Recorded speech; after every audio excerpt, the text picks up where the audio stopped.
పిల్లంటే మతికొచ్చింది. మీకు ఇంకో ముచ్చట చెప్పాలి. సపోజ్ పులులను దొరకబట్టాలంటే అడవి ఆఫీసర్లు ఏం చేస్తారు? ఆడాడ బోన్లు పెడతారు. ఆ పులికి ఎర కోసం ఆ బోన్లల్లా మేకను కుక్కను పెడతారు. అంతే కదా. ఇక మేక కోసం అన్న పులొచ్చి బోన్ల పడుతుంది అన్నట్టు. అది బోన్ల పడ్డా మేకను మాత్రం పోతం చేస్తుంది. ఇక అప్పుడే అడవి ఆఫీసర్లు బోన్లున్న పులిని వలేసి పట్టుకొని ఈ జంగలను జూ పార్కులను ఇడిచిపెడతారు. ఇదే కదా పులిని పట్టే తారీఖ. కానీ ఓ ఊర్లే ఉల్టా పల్టా అయిందోల్లా చూస్తే పర్షాన్ అవుతారు. అడవి ఆఫీసర్లకు గుండెపోటు వచ్చినట్టు సూత అవుతుంది. అవుతుందేంది అయింది కూడా. ఆగో బోన్లో ఎవరున్నారో చూడురి. మనుషులే, బొమ్మలు కాదు. ఈ మనుషులు కూడా ఫారెస్ట్ ఆఫీసర్లు.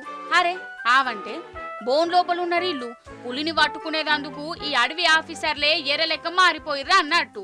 ఆగా చూడవు ఓష్ని గిరేన్ దిక్కుమాలేశం దిమాకున్నదా అసలు అనుకునేరు. వీళ్లకు లేదు కావచ్చు, కానీ ఈ ఊరోళ్ళకున్నది. కర్ణాటక రాష్ట్రంలో ఉన్న బొమ్మలాపుర అనే ఊర్లే పులి తిరుగుతుందట. ఇక కుక్కలు పిల్లులు తిరిగినట్టే అటు ఇటు అటు రౌండ్లేస్తాందట. పులి ఊర్లకు వచ్చిందంటే ఎట్లుంటది? జనానికి భయం కాదా? వీళ్ళు అడవి ఆఫీసర్లకు చెప్పిర్రు. మరి వాళ్ళు కావల్గాసుడో పులిని పట్టుకునే ఉపాయం చేసుడో చేయాలనా అద్దా?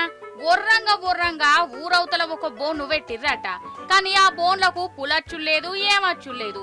ఊరోళ్ళకేమో బగ్గ కోపం వచ్చింది. ఇగిట్లా కాదనుకున్నారో ఏందో గాని అడవి ఆఫీసర్లను మెల్లగా మతిమరిపించి ఊరికి రప్పించిర్రు. జనం అందరు కలిసి ఆఫీసర్లను బోన్ల పెట్టి గొల్లెం పెట్టిర్రు. ఆగా చూడో బోన్ల పడ్డ ఆఫీసర్లు ఎంత గజ్జు అంటున్నారో.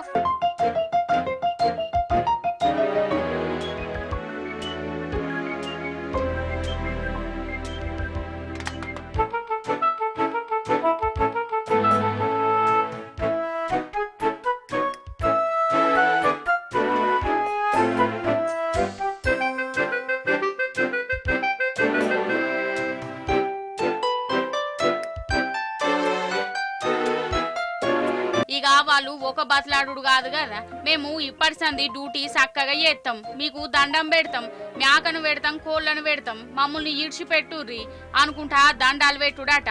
పులిని పట్టుకున్నాకనే ఊరు దాటుతామని వాళ్ళు మాటిచ్చినాక అప్పుడు బోన్లకెళ్లి ఆఫీసర్లను విడుదల చేసిర్రు. ఇక ఇప్పుడు వీళ్ళు పగలు రాత్రి పులి షికారులు ఉన్నారు. కానీ ఊరోళ్ళది ఏమన్నా తెలివానోళ్ళ? ఏమన్నా ఉపాయమా? బట్లాడినా కోపం చేసిన ఈయనని ఆఫీసర్లను గిట్లా వెరైటీగా బుద్ధచ్చి పనులు చేసేటట్టు చేసిర్రు కదా.